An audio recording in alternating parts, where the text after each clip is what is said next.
Bye we, ठीक है। इन दोनों को ऐड करेंगे और R T by V common ले लेंगे, तो total pressure is P A plus P B which is equal to this P total. Now if I find a ratio, partial pressure to total pressure का अगर हम ratio निकालें तो वो किसके बराबर है, ठीक है। Let's find the ratio of partial pressure to total pressure, ठीक है। पार्शियल प्रेशर को टोटल प्रेशर से डिवाइड अगर करें तो क्या बनेगा, N A plus N B into R T by V. अब ये जो आर टी बाय वी है ये तो सेम है, ठीक है, क्योंकि जब हम दोनों गैसेस को साथ में ले रहे हैं तब जो टोटल प्रेशर है उसके लिए भी टेम्परेचर कांस्टेंट है और वॉल्यूम हमने सेम ही लिया है वेसल का। तो R T by V will cancel out, तो what will be left, P A upon P total is equal to number of moles of A component upon total moles, that is A plus B। अब number of moles को जब हम total moles से divide करते हैं, number of moles को जब भी total mole से divide करते हैं उसको क्या कहते हैं, mole fraction। moles divided with respect to total moles gives us the mole fraction।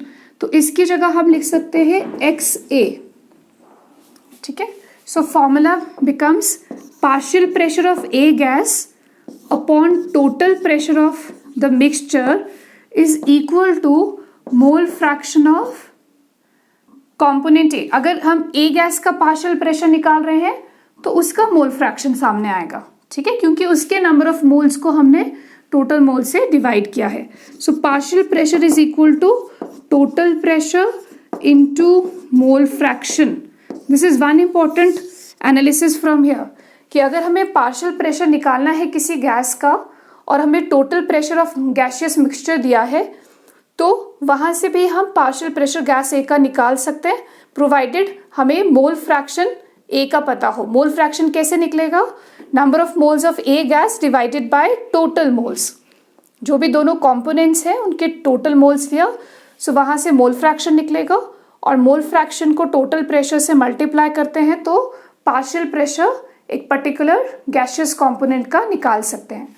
This is another important formula, ठीक है। What is P A, it is partial pressure. Partial pressure मतलब एक गैस का individual pressure, partial pressure of gas A. And what is P total, total pressure of the gaseous mixture. जब दो gases को mix किया तो जो total pressure है of the gas mixture. And what is x A, it represents the mole fraction of A component, जो भी आपका ए कंपोनेंट है, गैस ए है, उसका मोल फ्रैक्शन। लाइकवाइज हम बी कंपोनेंट के लिए भी निकाल सकते हैं।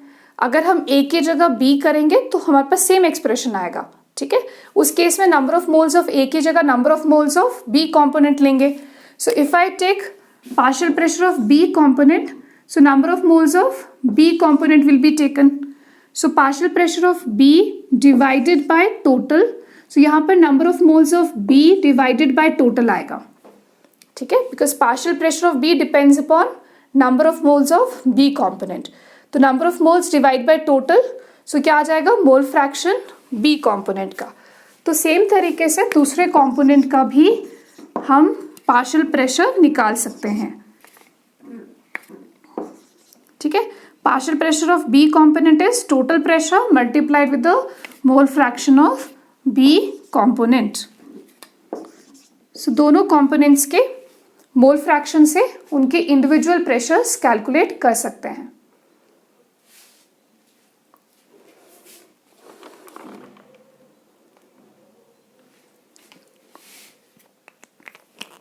ठीक है, okay. So remember this is another important formula and this concept is also used to collect, gases. There are certain gases which are collected by downward displacement of water. तो वहाँ पर भी इस कॉन्सेप्ट को हम यूज़ करते हैं। जैसे सपोज ऑक्सीजन के केस में KClO3 का डिकम्पोजिशन किया तो KCl प्लस O2 बनता है। तो जो भी गैसेस होती हैं they are collected by the downward displacement of water, right?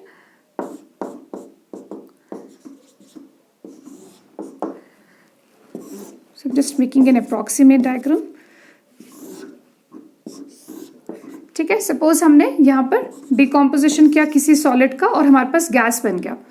अब इन गैसेस को जो है पास करते हैं वाटर के थ्रू, तो यहाँ पर आपकी गैस कलेक्ट हो गई। ठीक है, सो सपोज यहाँ पर आपका ऑक्सीजन गैस कलेक्ट हो गया और साथ में क्योंकि वाटर से हमने पास किया है, कुछ जो भी इम्प्योरिटीज हैं वो यहाँ डिसॉल्व हो जाएंगी और साथ में क्या होगा, वाटर वेपर्स यहाँ पर आ जाएंगे। ठीक है, तो जब हम गैसेस को कलेक्ट करते हैं डाउनवर्ड डिस्प्लेसमेंट से वाटर से पास करते हैं तो क्या होता है, कुछ वाटर वेपर्स भी साथ में गैस के आ जाते हैं। तो यहाँ पर हमारे पास लेट्स अज्यूम ये ब्लैक मॉलिक्यूल्स गैस के हैं और साथ में कुछ वाटर वेपर्स भी आ गए। अब हमने यहाँ से प्रेशर रिकॉर्ड किया। ये जो प्रेशर हमारे पास आएगा, जो हमने गैस कलेक्ट की, वो कैसी गैस है, गैस विद वाटर वेपर्स है। जो प्रेशर हमारे पास आएगा उसको बोलेंगे pressure of moist gas. Moist क्यों, क्योंकि उसमें हमारे पास वाटर वेपर्स भी साथ में आ गए हैं। ठीक है, तो that is called as pressure due to moist gas.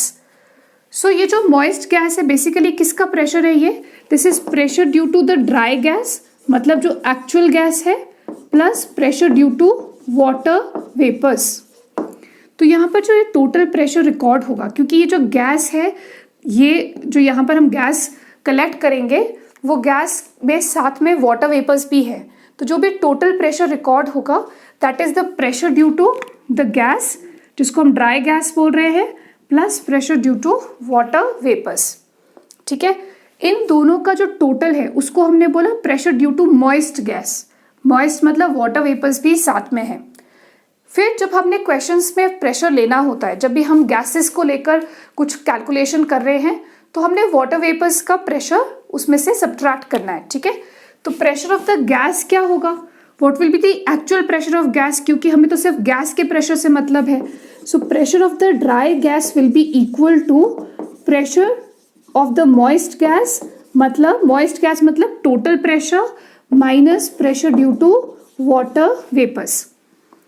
तो जो भी टोटल प्रेशर रिकॉर्ड हुआ है उसमें से वाटर का अगर हम माइनस कर देंगे तो हमारे पास प्रेशर ड्यू टू गैस आ जाएगा। ठीक है, तो जो भी हम कैलकुलेशंस कर रहे हैं, number of moles of gas निकाल रहे हैं या वॉल्यूम ऑफ गैस निकाल रहे हैं, तो उसके लिए हमें किसका प्रेशर चाहिए, सिर्फ गैस का। तो क्या निकाल देना है, pressure due to water vapours.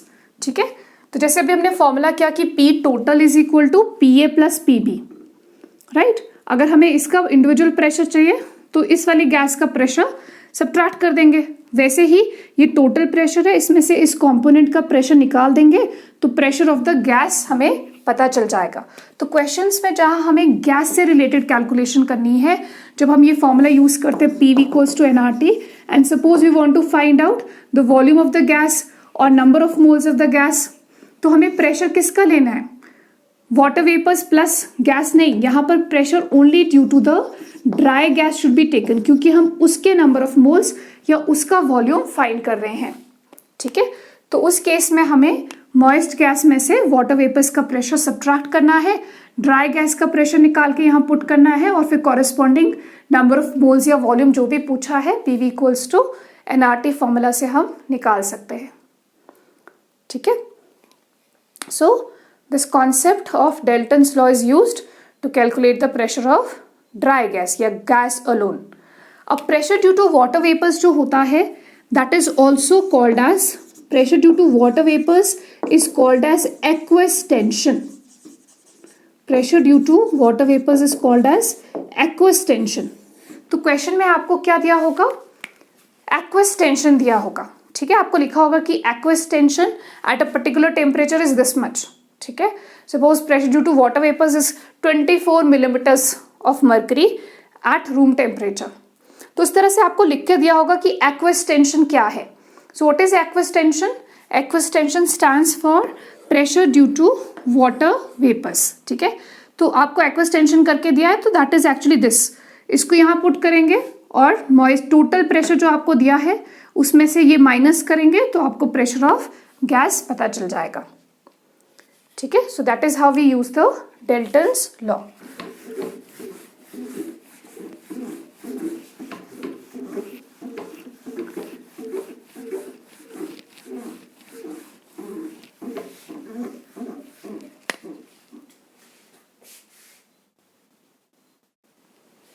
Okay, another important law is Graham's law of diffusion or effusion. ठीक है, डिफ्यूजन में क्या होता है, that is intermixing of particles. Diffusion and effusion में there is a very slight difference.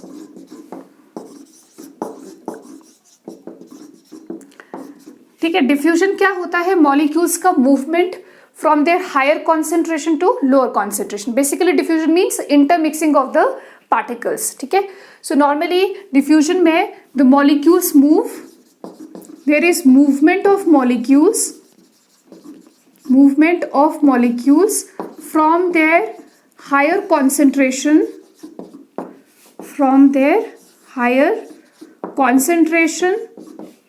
To their lower concentration. ठीक है, gas molecules move करेंगे जहां पर प्रेशर हायर है. Higher concentration means where there pressure is high, lower concentration means low pressure. ठीक है, so higher pressure region से वो लोअर प्रेशर रीजन में मूव करेंगे and that intermixing of particles takes place which we call as diffusion. So movement of molecules from their higher to lower concentration, या gases के case में we can say from their higher pressure to their lower pressure region. ठीक है, अब diffusion usually takes place through a bigger hole. ठीक है, अगर ये आपका जो होल या ऑरिफिस है वो छोटा है, ठीक है, अगर मॉलिक्यूल्स का जो मूवमेंट हो रहा है वो एक स्मॉल होल से हो रहा है तो क्या होगा, गैस बहुत ज़्यादा प्रेशर से मूव करेगा. ठीक है, अगर वही डिफ्यूजन कैसे हो रहा है, थ्रू अ स्मॉल होल और ऑरिफिस. ठीक है, जो पैसेज है वो छोटा है. अगर पैसेज बड़ा होता है, वहां से मॉलिक्यूल्स निकल रहे हैं तो उस प्रोसेस को बोलेंगे डिफ्यूजन. अगर वही पैसेज छोटा है, एक स्मॉल होल है, ठीक है, तो अगर स्मॉलर पैसेज से मूवमेंट हो रहा है तो उसको बोलेंगे effusion. So what is the difference between diffusion and effusion. जैसे आप लोगों के पास गैस पाइप्स होती हैं घर में and suppose there is some leakage and there is a very small hole, तो वहां से गैस लीक कर रही है. तो गैस जब बहुत स्मॉल होल से लीक करेगी, सो अंडर हाई प्रेशर वो लीक कर रही है, so it produces a sound, है ना, तो you can hear that sound. अगर ओपन होगा तो वो इजीली मूव कर जाएगी. अगर बड़ा होल है तब तो gas will move out easily, but if there is a small hole it will move under pressure. ठीक है, प्रोड्यूसिंग सम साउंड. तो दोनों सेम ही है. एफ्यूजन एंड डिफ्यूजन में कोई ज्यादा फर्क नहीं है. यहाँ पर बस एफ्यूजन में हम स्मॉल होल बोलते हैं. स्मॉल होल से मूवमेंट हो रहा है मॉलिक्यूल्स का स्मॉलर पैसेज से, तो उसको एफ्यूजन बोल देंगे. और अगर बिगर पैसेज से डिफ्यूजन हो रहा है तो फिर then we call it as, ठीक है, डिफ्यूजन.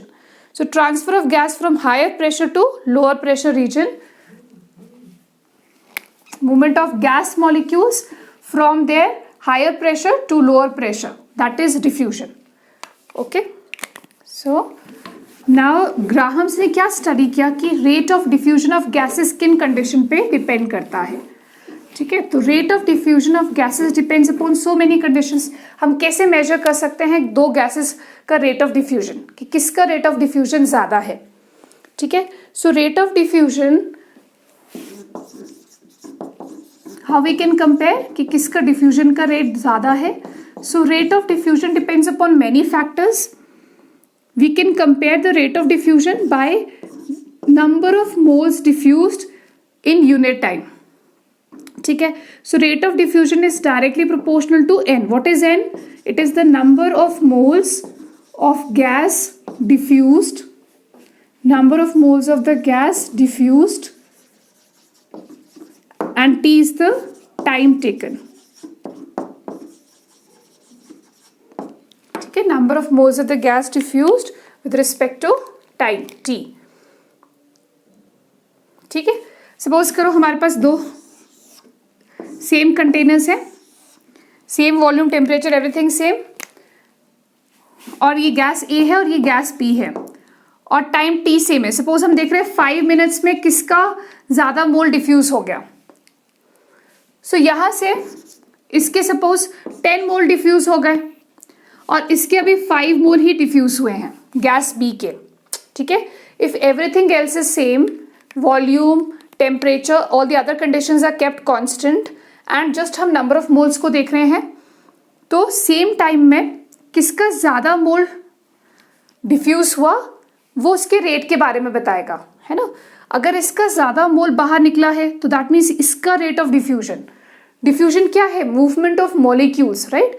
सो अगर इसके ज्यादा मॉलिक्यूल्स 10 मोल्स इसका डिफ्यूज हो चुका है, सो दैट मीन्स इसके ज्यादा मॉलिक्यूल्स मूव कर चुके हैं, सो इसका रेट ऑफ डिफ्यूजन ज्यादा होगा as compared to gas B, ठीक है। सो अगर हमने दो गैसेस का रेट ऑफ डिफ्यूजन कंपेयर करना है तो हम नंबर ऑफ मोल्स के बेसिस पे कर सकते हैं, या फिर नंबर ऑफ मोल्स की जगह कितना वॉल्यूम गैसेस का डिफ्यूज हो गया, how much volume has decreased, कितना वॉल्यूम डिफ्यूज हो चुका है।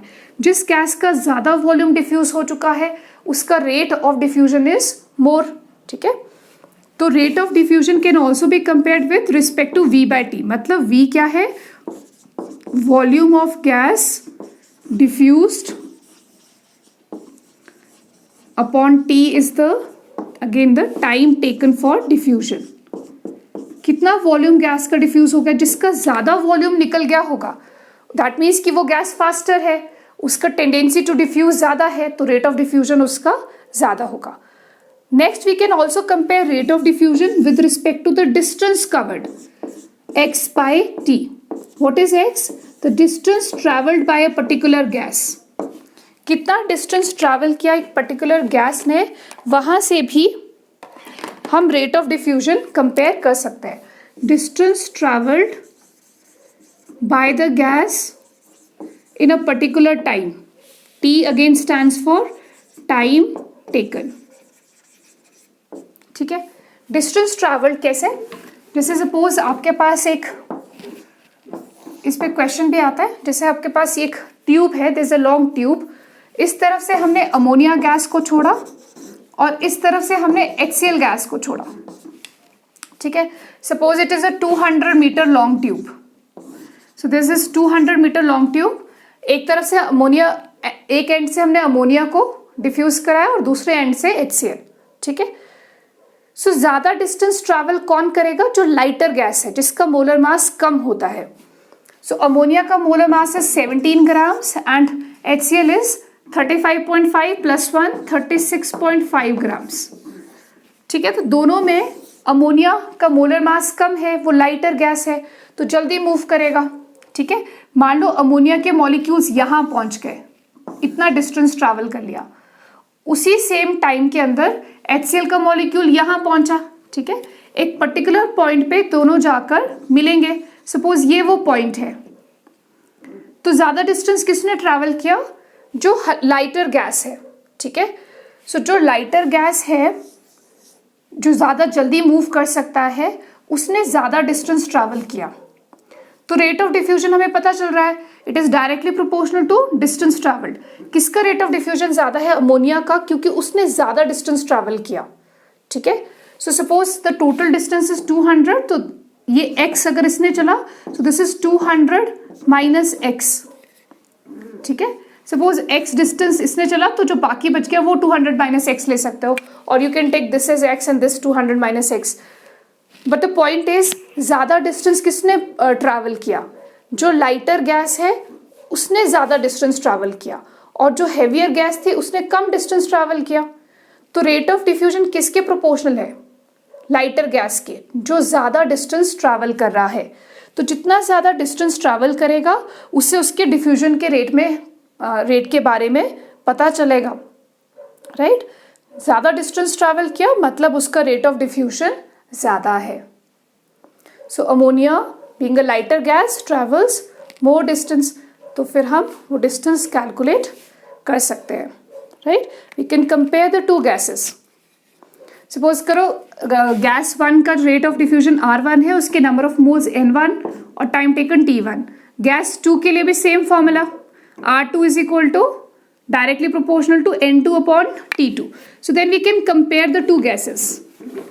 जब हम कंपेयर करेंगे तो क्या रिलेशंस बनेगा, R1 upon R2 that is rate of diffusion of gas 1 to rate of diffusion of gas 2। तो क्या फॉर्मूला आ जाएगा, N1 upon T1 into T2 bye N2। R1 क्या है, N1 अपॉन T1, R2 क्या है, N2 बाय T2। ठीक है, so we can compare the rates of diffusion N1 upon T1 divide by N2 by T2. Similarly, rates of diffusion can also be compared in terms of volumes. So R1 by R2, rate of diffusion of gas 1 क्या हो जाएगा, उसका volume उसका time V1 upon T1, ये R1 आ गया, V2 divide by T2, यहाँ से हमने R2 निकाल दिया। ठीक है, सो रेट ऑफ डिफ्यूजन को हम कंपेयर कर सकते हैं कि एक पर्टिकुलर गैस का रेट ऑफ डिफ्यूजन कितना टाइम्स ज़्यादा है। सपोज A एंड B दो गैसेस है, तो एक कितना ज़्यादा टाइम्स डिफ्यूज कर रहा है।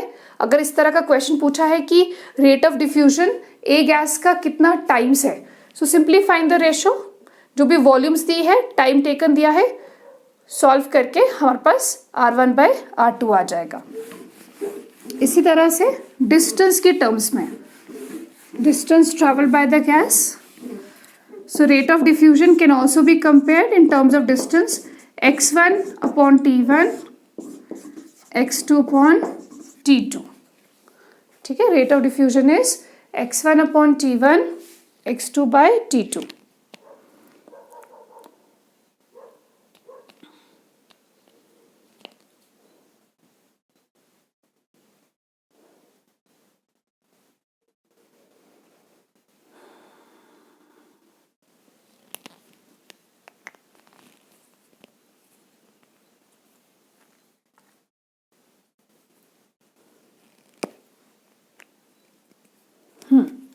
Then there's another important formula in terms of pressure। ये तो हमने जनरल एनालिसिस किया कि कैसे हम दो गैसेस का रेट कंपेयर कर सकते हैं। ठीक है, उसके अलावा एक जनरल फॉर्मूला हमने याद रखना है, rate of diffusion is directly proportional to P upon root of M into T। ठीक है, rate of diffusion is directly proportional to PA upon root of M into T. What is P? P stands for pressure of the gas. A stands for